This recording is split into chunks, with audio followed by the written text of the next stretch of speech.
तो फिल्म की शुरुआत में हम गाँव के कुछ बच्चों को देखते हैं जो खेतों में खेलने के लिए जा रहे थे। जाने से पहले अब्दी के डैड बोले, अंधेरा होने से पहले पहले वापस आ जाना। सभी बच्चों ने हाँ में सर हिलाया और चले गए। काफी घंटों ये खेलते रहे, यहाँ तक के अंधेरा होने वाला हो गया। सभी बच्चे अपने घर चले गए, लेकिन अब्दी और उसका दोस्त, उनका अभी भी खेलने का दिल चाह रहा था। खेलते हुए अचानक से उनकी बॉल खेतों में कहीं चली गई। शाम भी हो गई थी। अब्दी अपने दोस्त से कहता है, चलो घर वापस चलते हैं। लेकिन अब्दी का दोस्त वो बॉल लेना चाहता था, जिसके लिए वो खेतों में चला गया, लेकिन बॉल एकदम से गायब हो गई। एकदम से वहाँ पर अंधेरा भी छा गया और आगे बढ़ गए। अब्दी के दोस्त ने जब देखा तो उसकी बॉल एक छोटी लड़की के हाथ में थी। उसका चेहरा बहुत ही अजीब था, जैसे वो कोई शैतान हो। इस लड़की को देखकर भी अब्दी के दोस्त को डर नहीं लगता और वो उस लड़की के पीछे बॉल लेने के लिए जाता है, जबकि अब्दी उसे रोकता रह गया। खेतों से बाहर निकलकर अब्दी ने क्या देखा कि वो लड़की उसके दोस्त को पकड़ के उसके सर पे पत्थर मारकर उसका मर्डर कर चुकी है। ये देखकर वो घबराते हुए गांव में गया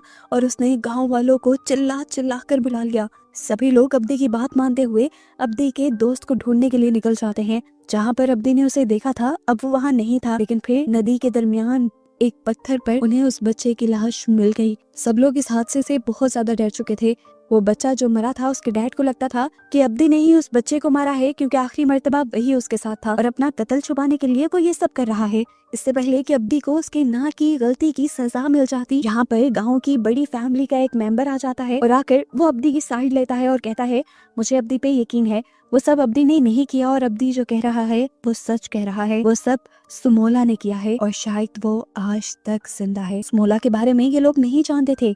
तब ये आदमी इन सबको सुमोला की कहानी बताता है। आज से 29 साल पहले इस गांव के सबसे अमीर आदमी की कोई भी औलाद नहीं थी। इसकी वजह से उसके अंकल उसकी सारी जमीनें लेना चाहते थे, ताकि वो जमीन उनके बच्चों के पास चली जाए और इस जमीन का आगे कोई वारिस रहे। अब सूजी मान को ये सुनकर बहुत ज्यादा गुस्सा आया और उसने अपने घर के अंदर जाकर अपनी वाइफ को धमकी दी कि अगर 1 साल के अंदर अंदर उनका कोई बच्चा पैदा ना हुआ तो वो दूसरी शादी कर लेगा। सूजी मान की वाइफ ये सुनकर बहुत ज्यादा उदास हो गई और तभी उसे एक ऐसी औरत के बारे में पता चला जो लोगों को बच्चा देने में मदद करती थी। सुनकर काफी अजीब लगा, लेकिन वो फिर भी अपनी एक मेड के साथ उस औरत के पास चली गई। यहाँ पर जाते ही वो लड़की बताती है कि मुझे बच्चा चाहिए और ये बुढ़ी औरत उसे बताती है, तुम्हारा काम हो जाएगा, लेकिन एक बात मैं पहले साफ साफ बता दूं, मैं ये सारा काम काले जादू से करती हूँ और मेरे मकसद को पूरा होने के लिए डीमन यानी शैतान मेरी मदद करता है। तुम्हें बच्चा मिल तो जाएगा, लेकिन इसके बदले तुम्हें एक कुर्बानी भी देनी होगी। तुम्हारे पास 2 बेटियां पैदा होंगी, जिसमें से एक बेटी तुम्हारी और दूसरी बेटी शैतान की होगी। एक का दिल बहुत अच्छा होगा तो दूसरी के अंदर सारी हरकतें ही शैतानी होंगी और तुमने शैतान की बेटी को किसी भी तरह का नुकसान नहीं पहुंचाना। अगर ऐसा किया तो तुम्हारा सब कुछ बर्बाद हो जाएगा। इस टाइम इस औरत को सिर्फ बच्चा चाहिए था, इसलिए उसने इस बुढ़िया की सारी बातें मान ली। बुढ़िया ने भी कुछ रिचुअल किया और एक खून के अंदर कुछ चीजें मिलाते हुए वो खून इस औरत को पिला दिया और कहा, जाओ आज से 2 महीने बाद तुम्हें खुशखबरी मिल जाएगी। 2 महीने का वक्त गुजर जाता है और हमें पता चलता है कि सच में वो रिचुअल काम कर गया था। सूजीमान की वाइफ अब प्रेग्नेंट हो चुकी थी। सूजीमान खुशी से गांव में ये खबर फैला देने को कह देता है और यहाँ सूजीमान, जिसे पहले ही पता था कि उसके पास 2 बेटियां पैदा होंगी, वो दोनों के नाम सोचने लग जाती है। उसने एक बच्ची का नाम सुमाला और दूसरी का नाम कुमाला सोचा था। वक्त गुजरता है और वो दिन भी आ जाता है जब सूजीमान के घर उसकी बेटियों का जन्म होना था। उसके रूम में सोफे पे हम डीमन को भी बैठा हुआ देखते हैं। जैसे ही सूजीमान की पहली बेटी पैदा होती है तो उसमें कोई भी हरकत नहीं होती, जिससे लोग जान जाते हैं कि वो मर गई है। जैसे ही दूसरी बेटी पैदा होती है तो उसे देखकर सब लोग शॉक रह जाते हैं। उसकी दूसरी बेटी का मुंह डिफॉर्म था, यानी चेहरा बिगड़ा हुआ था। वो बहुत ही ज्यादा बदसूरत थी। जैसे ही सूजीमान ने उसे देखा तो गुस्से से उसका बुरा हाल हो गया।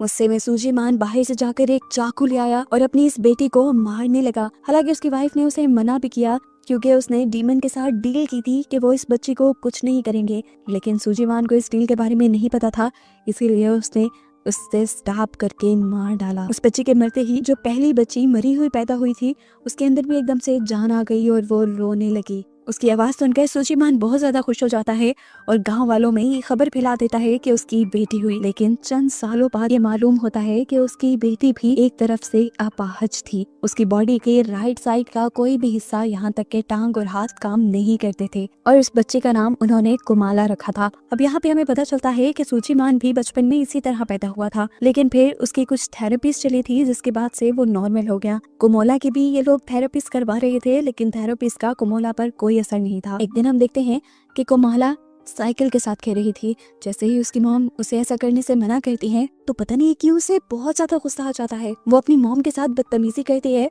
तो उसके डैड यानी सुचिमान को ये देखकर और भी ज्यादा गुस्सा आता है और वो उसे उठाकर उसके कमरे में भेज देते हैं, जहाँ जाकर वो पागलों की तरह अपना सर पटकने लगती है। ऐसा लग रहा था जैसे किसी ने उसे पोसेस कर लिया है, लेकिन ये लोग इस चीज को नहीं समझ पाते और कुमोला को पागल समझ लेते हैं। एक पागल बच्ची को सुचिमान अपनी बच्ची नहीं मान सकता था, इसीलिए उसने इस बच्ची को काल कोठरी में बंद करवा दिया। सालों गुजर जाते हैं और दिखाया जाता है कि आज भी कुमोला से कोई भी अच्छे तरीके से प्यार नहीं करता, यहाँ तक कि उसकी मॉम भी नहीं। उसे ये लोग उसी काल कोठरी में बंद करके रखा करते थे और यही चीजें अक्सर कुमाला की मॉम को दुख दिया करती थी, क्योंकि कुमाला की मॉम को याद है कि डेविल के साथ डील में उसने ये वादा किया था कि वो दोनों ही बच्चियों को बहुत लाड से पालेगी, लेकिन एक को तो पैदा होते ही मार दिया गया था और दूसरे के साथ भी ये लोग बहुत बुरा सलूक कर रहे थे। देखने को मिलता है कि एक दिन कुमोला काल कोठरी से भागकर मार्केट में आ जाती है। मार्केट में बहुत सारे बच्चे थे जो जैसे ही कुमाला को देखते हैं तो उसके खराब हाथ पांव का मजाक उड़ाने लग जाते हैं, उसको बॉल्स में मारते हैं और कीचड़ भी उसके मुंह पे लगा देते हैं, जिससे कुमोला को बहुत बुरा लगता है। सुचिमान और उसकी वाइफ जो यही मार्केट से गुजर रहे थे वो अपनी बेटी के साथ ये बुरा सलूक होते देखते भी हैं, लेकिन उसे रोकते नहीं। इसके बाद सुचिमान एक नौकर के जरिए कुमाला को घर बुला लेता है और एक हंटर से उसे बहुत मारता है, क्योंकि उसने हमेशा कुमोला को बाहर जाने से मना किया था। सामना में और जो सुचिमान की वाइफ की मेट थी वो कुमोला से बहुत प्यार करती थी। वो कुमोला को बचाने की कोशिश करती है लेकिन ज्यादा कुछ नहीं कर पाती। सुचिमान जब उसे मार मार के यहाँ से चला जाता है तो सम कुमोला की कमर पे दवाई लगाती है, उसे चुप करवाती है और उसे अच्छा फील करवाने के लिए पियानो बजाने को कहती है। उन्होंने तो आज कुमोला के लिए एक डॉल भी बनाई थी जो उसे वो गिफ्ट में देती है, क्योंकि आज कुमोला का बर्थडे था जो किसी और को याद नहीं था। रात में अब कुमोला सो जाती है और आधी रात में उसकी अलमारी का दरवाजा नॉक होता है और दरवाजा खोलकर उसमें से समोला की यानी इसकी दूसरी बहन की सोल निकल कर आती है, जिसे उसके डैड ने पैदा होते ही मार दिया था। कुमाला समोला की स्पिरिट से डर रही थी, लेकिन सुमाला ने उसे गले लगाया और उसे यकीन दिलाया कि नहीं, मुझसे नहीं डरो, मैं तुम्हें कोई नुकसान नहीं पहुंचाऊंगी क्योंकि तुम मेरी बहन हो। मुझे भी तुम्हारे डैड ने मारा था और वो अब तुम्हारे साथ भी बुरा सलूक करते हैं। मैं इन सब चीजों का बदला लूंगी। ये सब बातें करने के बाद हम सुमाला की स्पिरिट को अजीब तरीके से हंसता हुआ देखते हैं, जैसे वो कोई घटिया प्लानिंग कर रही हो। यहाँ तक कि शीशे में उसकी स्पिरिट फिलहाल नजर भी नहीं आ रही थी। अगले दिन हम देखते हैं कि कुमोला जब पियानो बजा रही थी तो उसके डैड इस आवाज से बहुत ज्यादा तंग हो रहे थे। इतना तंग हुए वो कि उन्होंने आकर कुमोला को थप्पड़ मार दिया। यहाँ पर उसकी वाइफ भी बैठी हुई थी, जिन्होंने कुमोला को कुछ नहीं कहा और ना ही कुमोला को चुप करवाया। सब ने ही इस मर्तबा भी कुमोला को चुप करवाया। साफ बात थी कि उसकी मॉम भी उससे प्यार नहीं करती थी। अब जिस टाइम सम उसे स्ट्रॉन्ग होने को कह रही थी उसी टाइम उसकी बॉडी में एक बहुत बड़ा चेंज आता है। वो उठ खड़ी होती है और नॉर्मल तरीके से चलने लग जाती है। हालांकि वो चल नहीं पाती थी। चलते हुए वो अपने डैड की स्टडी में गई और जाते ही उसने एक पेन उठाकर अपने डैड के हाथ में स्टैब कर दिया। उसके डैड पहले यही देखकर हैरान थे कि उसकी बेटी ठीक से चल कैसे पा रही है। ऊपर से उन्होंने ऐसी हरकत कर दी थी कि उसके डैड का गुस्सा डबल हो गया। ये सब असल में कुमाला ने नहीं बल्कि सुमाला की स्पिरिट ने किया था, लेकिन इसकी सजा अब कुमाला को ही मिलनी थी। उसके डैड उसे एक क्रॉस पे बंधवा कर कड़कती धूप में गांव में लटका देते हैं और कोई भी कुमाला की मदद नहीं करता। अब इस चीज का बदला तो सुमाला लेकर ही रहेगी। रात में खाना खाने के टाइम जब कुमाला को लेकर जाता है खाना खिलाने के लिए तो सुमाला की सोल दोबारा से उसे पोजेस कर लेती है और कुमाला अजीब तरीके से अपने कपड़े उतारते हुए डाइनिंग टेबल पे ही गलत काम कर देती है, जिसके बाद वो अजीबोगरीब हरकत भी कर रही थी। कुमाला की मॉम को बहुत ज्यादा गुस्सा आ रहा था, लेकिन जब उन्होंने शीशे में देखा कि उससे ये सब कुछ सुमाला की सोल करवा रही है तो वो भी बहुत ज्यादा परेशान हो गई और डर गई। कुमाला की मेड उसे यहाँ से लेकर जाने लगती है, लेकिन कुमाला अपने आप को वहाँ से छुड़वा लेती है और भागकर फार्म्स में जाकर वहाँ से कच्ची मुर्गियाँ खाने लग जाती है। कुछ देर बाद जब उसे होश आता है तो सम उनसे पूछती है, कुमाला तुम ये सब क्यों कर रही हो, तुम तो ऐसी नहीं थी। जिसपे वो सच सच बता देती है, मैं ये सब नहीं कर रही, ये सब मुझसे सुमाला की सोल करवा रही है। कुमाला की मॉम भी ये बातें सुन चुकी थी और अब उनको डर लगने लग गया था। वो जानती थी कि उन्होंने डीमन से की हुई डील तोड़ दी है और अब उस औरत की वार्निंग के मुताबिक उनका पूरा खानदान, उनकी सब चीजें तबाह हो जाएंगी। वो जानती थी कि अगर इस सब को ठीक करने में कोई इसकी मदद कर सकता है तो वो बूढ़ी औरत ही है। वो उससे मिलने के लिए जब नदी के पास जाती है तो नदी पार करवाने वाला आदमी उसे बताता है कि वो औरत 1 महीने पहले ही मर चुकी है। वो अब डर कर अपनी मेड सम को भी सारी बातें बता देती है कि उसने प्रेग्नेंट होने के लिए एक डीमन का सहारा लिया था, एक डीमन से डील की थी और वो डील वो तोड़ चुकी है, जिसके बाद अब बहुत बुरा होने वाला है। वक्त गुजरता रहता है और हम देखते हैं कि सालों गुजरने के बाद भी कुमाला के साथ बुरा सलूक ये लोग करते रहते थे। सम अपने मालिक से यानी सूजीमान से कुमाला के ऊपर ये जुल्म बंद करने को कहती है, लेकिन वो एक नहीं मानते और कहते हैं कि कुमाला दिन ब दिन बदतमीज होती जा रही है और उसे सजा देना जरूरी है। उसकी सजाओं के बावजूद भी सम कुमाला के पास जाती है और कुमाला से कहते हैं, मैं तुम्हारी हूँ और मुझे तुम बहुत प्यारी हो, चाहे तुम जैसी भी हो। ये सारी बातें सुनकर कुमाला के दिल में सम के लिए इज्जत और भी ज्यादा बढ़ती रही और अपने पेरेंट्स के लिए और भी कम होती रही। अगले दिन हम देखते हैं कि कुमाला को तंग करने के लिए वही बच्चे आए थे जो उसे मार्केट में मिले थे। कुमाला के साथ खेलने के बहाने उन्होंने कुमाला को नीचे बुलाया, उसका मजाक उड़ाया, उसके मुंह पे मट्टी लगा दी और उसे एक बॉल मारकर चले गए। चले कहाँ गए आंटी सब ने ही उन्हें भगाया। दूर खड़े हुए कुमाला के पेरेंट्स ये देखते रहे, लेकिन उन्होंने उन बच्चों को रोका नहीं। कुमाला बाहर क्यों आई थी, इसकी सजा में उसके डैड दोबारा से उसे काल कोठरी में बंद कर देते हैं। लेकिन रात को कुमाला की मॉम को काल कोठरी में से कुछ अजीब सी आवाजें सुनाई देती हैं। वो चेक करने जाना चाहती थी, लेकिन उसके हस्बैंड ने उसे कहा, यहीं बैठी रहो, तुम्हारा वहम है वो सब। लेकिन उसकी मॉम की सोच बिल्कुल ठीक थी। कुमाला ने अपने आप को छुड़वा लिया था क्योंकि सुमाला की सोल ने उसके ऊपर कब्जा कर लिया था। वो एक खंजर लेकर यहाँ से निकल जाती है खेतों की तरफ और हम देखते हैं कि उसके पीछे सुमाला भी थी।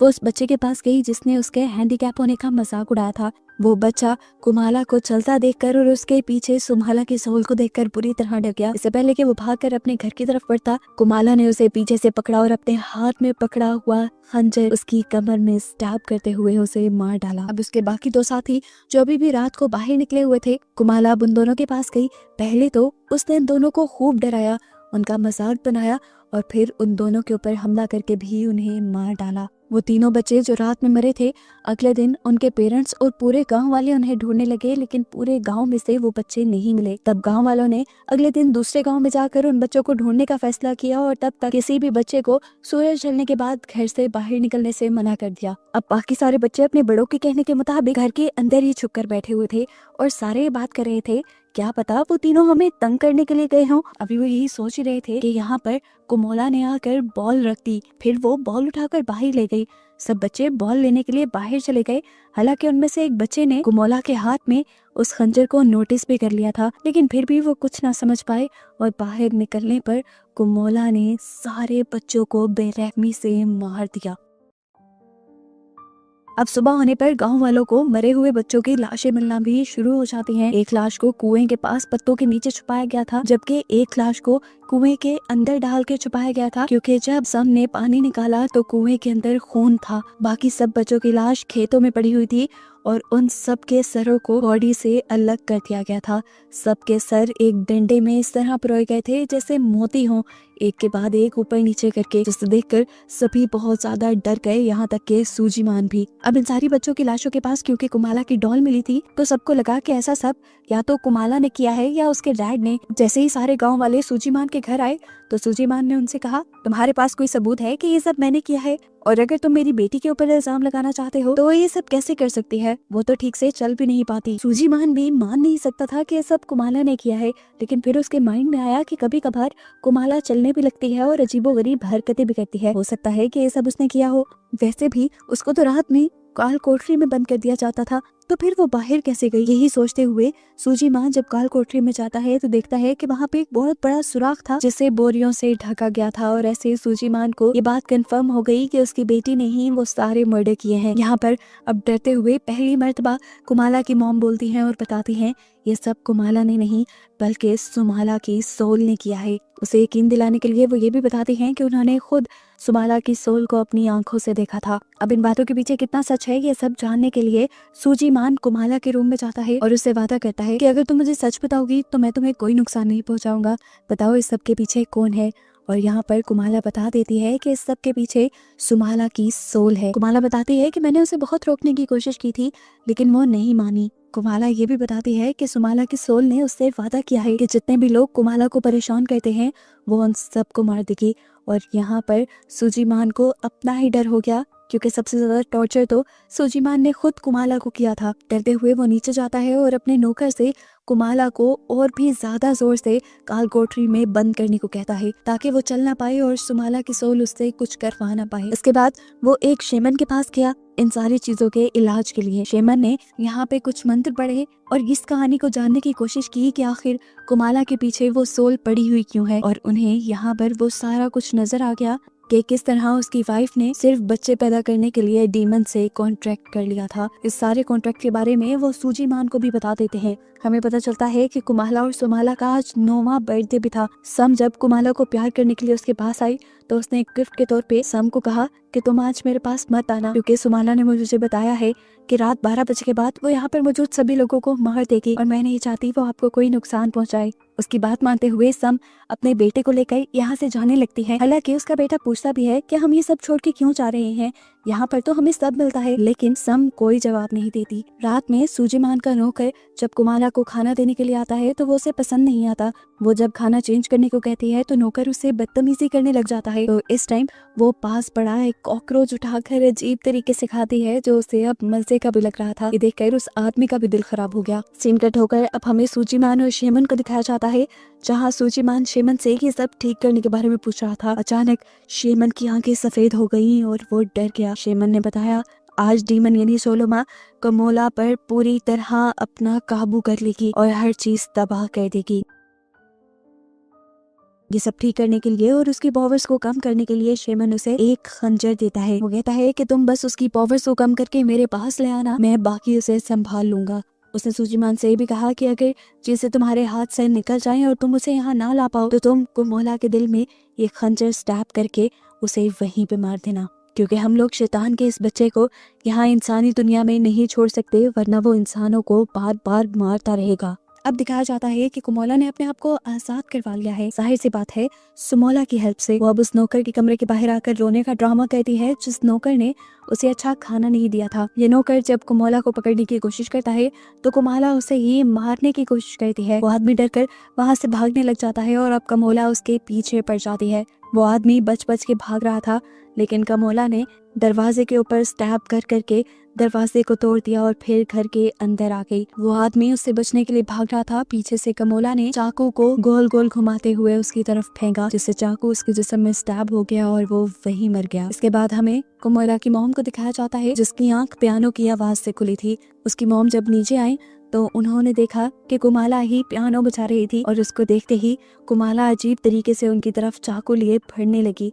उसकी मॉम ने देखा कि शीशे में सुमोला ही उससे ये सब करवा रही थी। ये देखते हुए वो सुमोला से माफी मांगने लगी और खुद पीछे की तरफ बढ़ने लगी जहां उसे अपने नौकर की लाश भी दिख गई।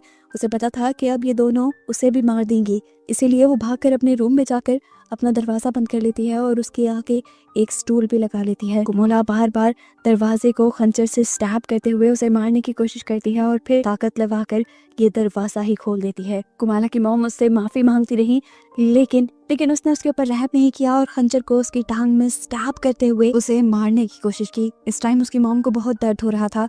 वो जानती थी कि कुमोला की बॉडी पे पूरी तरह सुमोला का कंट्रोल है। वो सुमोला से कहती है मेरी एक आखिरी ख्वाहिश है कि मुझे कुमोला से बात करने दो। ये सुनकर सुमोला ने कुमोला के ऊपर से कंट्रोल छोड़ दिया और उसकी मॉम ने कुमोला से माफी मांगी कि हमेशा मैंने अपने आप को डांट से बचाने के लिए तुम पर जुल्म होने दिए। मैं बहुत बुरी माँ थी। अपनी माँ को इस तरह माफी मांगते देखकर कमोला को बहुत ज्यादा बुरा लग रहा था। वो अपनी माँ को माफ करना चाहती थी लेकिन तभी समोला ने दोबारा उसकी बॉडी पे कंट्रोल ले लिया और फिर उसके हाथ काटते हुए उसकी बॉडी में भी स्टैब करके उसे मार डाला। इतनी देर में सूजीमान भी घर आ चुका था। घर आया तो सबसे पहले उसे नौकर की और फिर अपनी वाइफ की लाश दिखी जिसे देखते ही वो बिल्कुल टूट गया। वो जानता था कि समोला को मारने और कमोला के साथ गलत रवैया रखने में सिर्फ उसी की गलती थी, लेकिन सजा अब उसकी वाइफ को मिली थी। वो भी यही सब सोच ही रहा था कि उसे अचानक अपने रूम में चेयर हिलती हुई फील हुई, जिस पे उसने देखा कि कमोला बैठी हुई थी और समोला उस चेयर को हिला रही थी। उसके देखते ही समोला अपनी बहन की बॉडी के अंदर चली गई और पूरा कंट्रोल लेते हुए अब अपने डैड को मारने के लिए उसकी तरफ बढ़ी। अपने आप को बचाने के लिए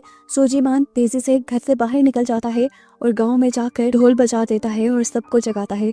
जगाने के बाद उसने सबको अपनी वाइफ और अपने नौकर के मरने के बारे में बताया। गांव वाले फौरन उसके घर जाते हैं और 2 लाशों को देखकर उनको भी दुख होता है। सूजीमान ने किसी को भी ये नहीं बताया था कि ये दोनों मर्डर उसकी बेटी कमोला ने किए हैं। वो सबको कमोला को ढूंढने को कहता है और बताता है कि उसे कमोला को एक शेमन के पास लेकर जाना है। इसकी ये बातें सुनकर सबका दिमाग खटक जाता है और वो समझ जाते हैं कि जरूर इन दोनों को कमोला ने मारा है और कमोला ने ही गांव के बाकी बच्चों को भी मारा था। इनके सर पे खून सवार हो जाता है और वो कमोला को मारने के लिए बढ़ जाते हैं। हालांकि कमोला को मारना नहीं था, ये बात सूजीमान समझाता इससे पहले ही गांव वाले यहाँ से चले गए। अब सूजीमान खुद ही एक खंजर और रस्सी और कुछ चीजें लेकर कमोला को ढूंढने के लिए निकल जाता है। आगे बढ़ने पर उसे दिख भी गई कमोला, लेकिन अगले ही पल वो जंगल की तरफ भाग गई। खेतों में जैसे ही सूजीमान आता है तो कोई पीछे से उसके ऊपर हमला कर देता है। ये कमोला ही थी। अपने आप को बचाने के लिए सूजीमान ने पास पड़े एक पत्थर को उठाकर कमोला के सर पे वार किया और उसे बेहोश कर दिया। वो उसे मारना चाहता था लेकिन मार नहीं पाया, क्योंकि वो जान गया था कि इस सब में गलती उसकी है ही नहीं। इस सब में गलती तो समोला और उसकी वाइफ की थी। अपनी बेटी को प्यार ना करने की वजह से उसे बहुत दुख और पछतावा हो रहा था। वो बहुत बुरी तरह रोने लगा। उसने अपनी बेटी को भी एक बोरी में बंद कर दिया, पर देखा कि अचानक से उसकी बेटी बोरी से गायब हो गई। समोला ने असल में उसे बोरी से बाहर निकाल दिया था और वो दोबारा अपने डैड के ऊपर हमला करने के लिए बढ़ी। लेकिन इस मर्तबा सूजीमान चीजें हाथ से निकलने नहीं देना चाहता था। कमोला के दिल की तरफ हमला कर देता है और फाइनली वो गिर जाती है। पर कुछ ही देर बाद हंसते हुए उसे दोबारा होश आ जाता है। सूजीमान उसे देखकर बुरी तरह कंफ्यूज था। तब कमोला ने उसे बताया कि जब से समोला यानी मैं इसकी बॉडी में आई हूँ तब से इसकी पूरी बॉडी बदल सी गई है। इसका दिल भी बाईं तरफ से हट के दाईं तरफ आ गया था। क्योंकि तुमने इसके दिल पे वार नहीं किया तो इसीलिए ना ये मरी और ना ही मैं। अब समोला अपने डैड को मारती है। सबसे पहले वो उसी के हाथ से खंजर लेकर उसका पेट चीर डालती है, यहाँ तक कि उसकी आंतें बाहर निकल आई। और उसके बाद उसने पास पड़ी 2 छोटी छोटी लकड़ियां उठाकर सूजीमान की आंखों में स्टैब कर दी। सुबह होने पर दिखाया जाता है कि गांव वालों को सूजीमान की बॉडी क्रॉस से लटकी हुई मिली, जैसे उन्होंने कमोला को सजा दी थी। इस सब के बाद सीन्स प्रेजेंट में आते हैं और हम उस आदमी को देखते हैं जो ये सारी कहानी असल में गांव वालों को सुना रहा था। ये लड़का असल में सम का बेटा था जो उस रात घर छोड़ के चली गई थी, इसीलिए उसकी और उसके बेटे की जान बच गई थी। वो बताता है कि अभी तक अगर बच्चों की जान जा रही है तो समोला अभी भी इस गांव में जिंदा है और सब बच्चों को बचाने के लिए हमें किसी तरह समोला को पकड़कर उसे खत्म करना होगा। और समोला के मिलने से पहले तक वो गांव वालों को ये कहता है कि अपने बच्चों को रात में बाहर नहीं निकलने देना। सारे उसकी बात मान के घर चले जाते हैं और रात में हमें उस बच्चे के डैड को दिखाया जाता है जिसे मूवी के स्टार्ट में समोला ने मारा था। उसे इस आदमी की बातों पे बिल्कुल भी एतबार नहीं था। उसे लग रहा था कि ये सारा काम अब्दी ने किया है। वो रात में अब्दी को मारने के लिए अब्दी के घर के पास आता है और उसे वहीं पर समोला दिख जाती है जो इस टाइम एक मरे हुए आदमी की बॉडी को खा रही थी। और बस यही दिखाते हुए ये मूवी यहाँ खत्म हो जाती है, ये बताते हुए कि ये एक सच्ची कहानी है। इंडोनेशिया में सेंट्रल हवा के पास सच में एक ऐसा गांव है जहाँ पर एक डेविल की बच्ची रहती है और इसलिए वहाँ के लोग रात में अपने बच्चों को घर से बाहर नहीं निकलने देते।